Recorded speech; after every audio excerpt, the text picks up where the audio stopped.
네, 반갑습니다. 홍강사입니다. 홍강사 스피치 채널로 인사를 드리겠습니다.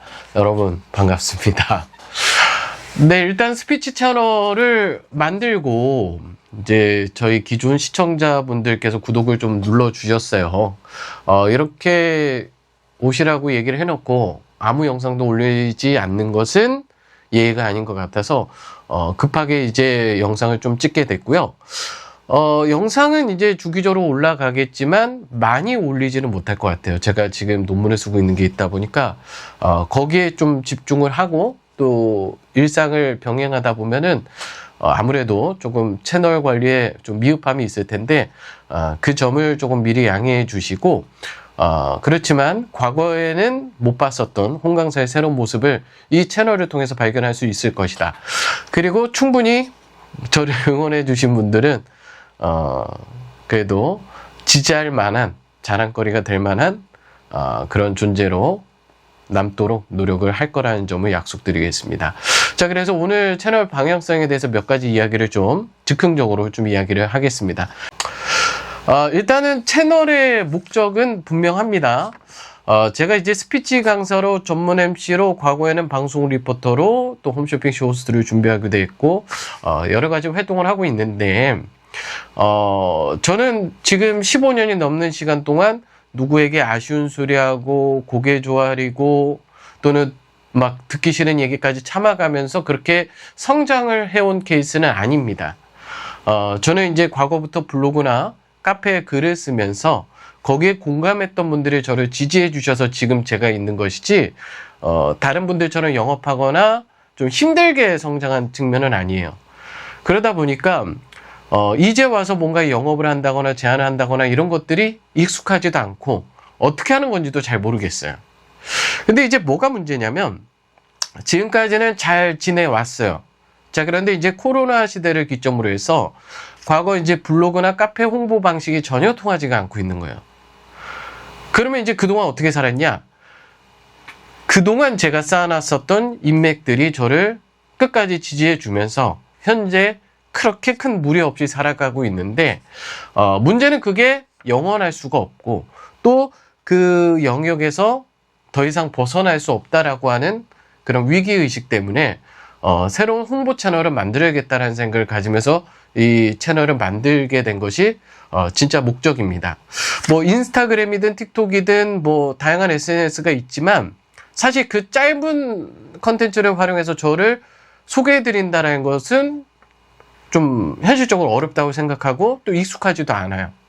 그런 의미에서 조금은 익숙한 유튜브 채널이 저에게 맞지 않을까 생각을 하면서 이 채널을 통해서 그동안은 이제 제가 만나지 못했던 새로운 분들을 만나서 교류하기를 원하고 그리고 이제 제가 계속 고민하는 것은 꼭 오프라인으로 만나지 않더라도 자기의 일상의 생활 습관을 바꿔가면서 자신의 고민을 해결할 수 있는 방안도 제시할 생각을 가지고 있습니다.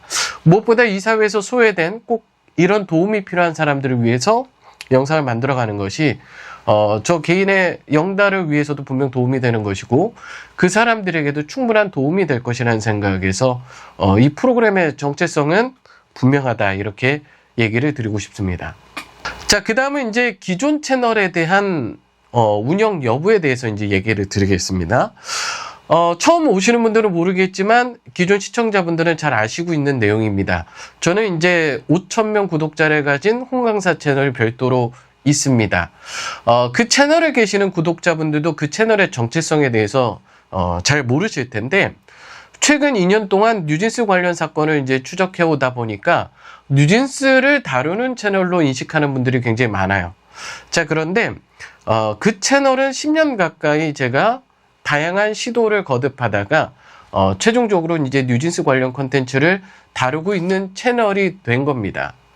저는 그 뉴진스 사건을 다루면서 이런 스피치를 비롯한 다양한 콘텐츠를 같이 이제 운영하고자 하는 시도를 했었습니다. 자, 그런데 결과론적으로 제가 한쪽에 너무 관심이 집중되어서 그런 것도 있겠지만 근본적으로 채널의 정체성이라는 게 있는데 그 채널의 정체성은 뉴진스가 맞습니다. 그러니까 어떤 사람은 5,000명의 구독자가 적은 숫자일 수도 있다라고 생각하겠지만 제 개인의 입장에서는 10년 동안 쌓아놓은 것이기 때문에 그 채널을 그대로 방치한다는 것은 굉장히 어려운 결정이었어요. 그러나 이런저런 시도가 통하지 않고 함께 공존할 수 없다는 것을 이제는 인정하는 것이고, 그런 의미에서 이전 채널의 정체성은 뉴진스로 남을 것이다. 그리고 앞으로 저는 그 채널을 통해서는 뉴진스 사건만 다룰 것이다. 그 외적인 것은 이 홍강사 스피치 채널을 통해서 이야기 드릴 거라는 점을 이야기 드립니다. 막 이야기 이러면 안 돼요. 계속 운영을 할 겁니다. 어떤 내용으로? 뉴진스 관련 사건으로. 다만 이제 그 안에서 뭐 스피치 컨텐츠든 다양한 컨텐츠들이 들어가면 채널의 정체성이 너무 혼란이 온다. 그런 점에서 이러한 결정을 내렸고, 지금 이제 구독자분들이 30명이지만 이 스피치라고 하는 비주류 컨텐츠를 가지고서 성장한다는 건 굉장히 어려운 일이에요. 굉장히 큰 결정입니다. 그러나 제가 0명부터 30명부터 정말 실력으로, 진정성으로 여러분들에게 꼭 도움되는 컨텐츠로 하나하나 쌓아가겠다. 과거하고 다른 모습을 보여드리겠다. 이렇게 얘기를 드리고 싶습니다. 자, 어떤 영상들을 만들 거냐? 굉장히 많은 컨텐츠가 있습니다. 스피치와 관련된 수많은 컨텐츠들이 있는데 여러분들이 생각하지 못했던 것들이 굉장히 많습니다. 일반적으로 스피치라고 한다면 뭐 발음 교정을 한다, 발성 훈련을 한다, 사투리를 교정한다, 면접 볼 때 사용한다, 발표를 할 때 쓴다, 또는 뭐 발표 불안증, 무대 공포증, 이런 발표에 관련된 불안증을 해소해 주는 것이다. 이 정도로만 아마 생각하는 경우가 많을 거예요. 근데 요거는 빙산의 일각입니다. 특히나 많은 사람들이, 특히 스피치에 관심을 갖는 사람들이 이 불안증에 대한 정의를 일상과 발표를 분리해서 생각하는 경향이 있어요. 어찌 보면 불안의 증상의 메커니즘은 동일한데 이것이 특정 한 공간에서의 하나의 행위에서만 발현된다라고 생각을 하는 게 근본적으로 불안증을 고치는데 오히려 더 독이 된다라는 점을 이제 여러분들께 이야기 드리고 싶은 겁니다. 그런 의미에서 일반적인 인식의 스피치와 불안증은 분리돼서 논의가 돼야 되고 이야기가 되어야 된다. 이 얘기를 드리고 싶고, 제가 최근에 관심을 많이 갖고 또 많이 공부를 하는 것 중에 하나가 발달장애인 쪽이 아니라 자기 정체성 그리고 자아 통합과 관련된 내용입니다. 사람들이 말을 할 때 왜 긴장을 하는가? 평소에는 말을 잘하는데 왜 공식적인 자리에서는 횡설수설을 하는가? 그리고 왜 청소년들은 자신의 진로에 대해서, 자신이 좋아하는 것에 대해서 제대로 설명하지 못하는가? 여기에는 정리되지 않은 바로 자기 정체성이 있기 때문에 그렇다라는 것을 제가 현장에서 느꼈습니다. 공부를 아주 잘하는 친구들의 정체성은 분명합니다. 본인은 의사가 될 거야, 변호사가 될 거야, 검사, 판사가 될 거야. 공부를 잘하니까 환경이 갖춰져 있기 때문에 분명한 목표를 가지고 있어요. 근데 그렇지 않은 대다수의 학생들은 자신이 뭘 좋아하는지도 모르겠고, 부모들이 요구하는 내용은 굉장히 현실적인 것이고, 내가 꿈꾸는 꿈은 너무나 이상적인 것이다 보니까 그런 질문이 들어왔을 때 혼란이 발생이 된다라는 거예요. 그런데 이제 현장에서 보다 보면 그런 공부를 잘하는 친구들의 특별한 꿈이 아닌 이야기를 평소에는 소심하거나 아니면 발표하는 역량이 그렇게 좋지 않은 친구들의 입에서 나오는 경우가 있어요. 운동선수들, 그 친구들의 목적은 분명합니다. 또는 예체능에 관심 있는 친구들, 가수가 되겠다, 연기자가 되겠다. 이런 친구들은 자신의 목표에 대해서 얘기할 때 긴장하거나 떨거나 아니면 횡설수설하지 않아요. 자기 정체성이 분명하기 때문에. 그렇다면 자기 정체성은 어떻게 만들어지고 어떻게 발현되는 것인가? 그것을 어떻게 통합하는가가 중요하겠죠. 바로 이야기로 통합할 수 있습니다.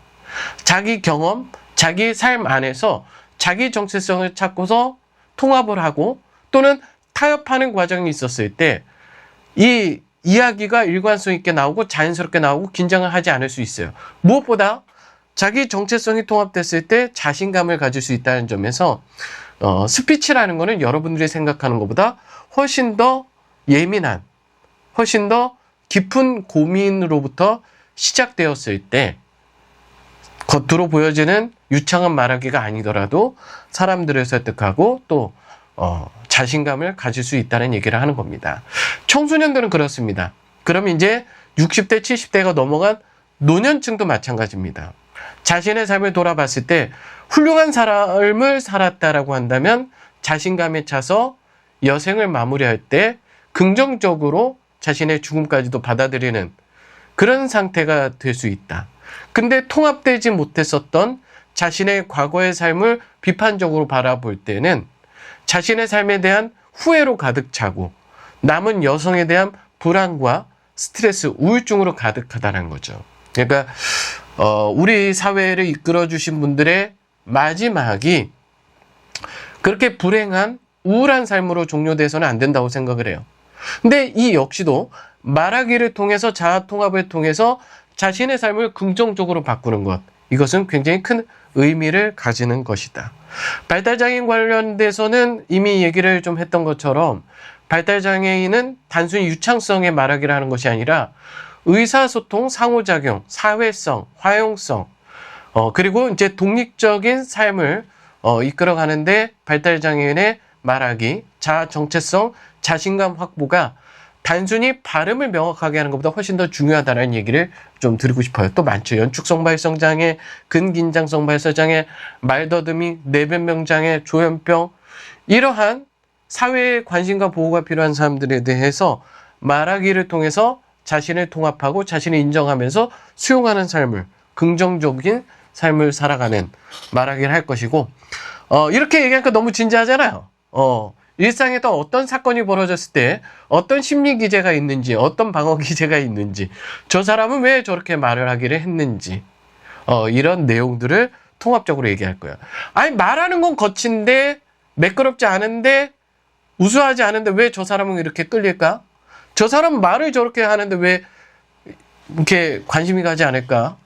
일상생활에서 웃으면서 말하는데 왜 이렇게 찜찜할까? 인상 쓰고 있는데 왜 이렇게 친근감이 느껴질까? 이런 인지부조화가 일어나는, 그리고 도저히 납득하기 어려운 여러 가지 상황들에 대해서 이야기를 할 겁니다.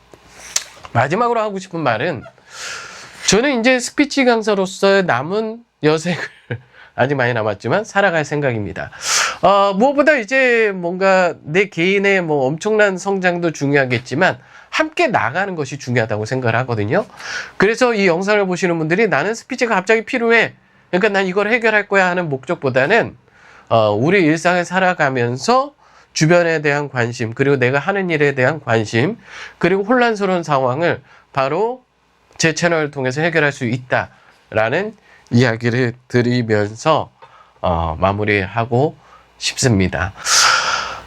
일단은 제 기존 채널 구독자분들께서는 일방적인 구독 장려를 하지 않았어요. 스피치에 대해서 관심과 고민을 함께 하실 분들만 오셔라라고 얘기를 했던 이유가 뭐냐면, 기왕이면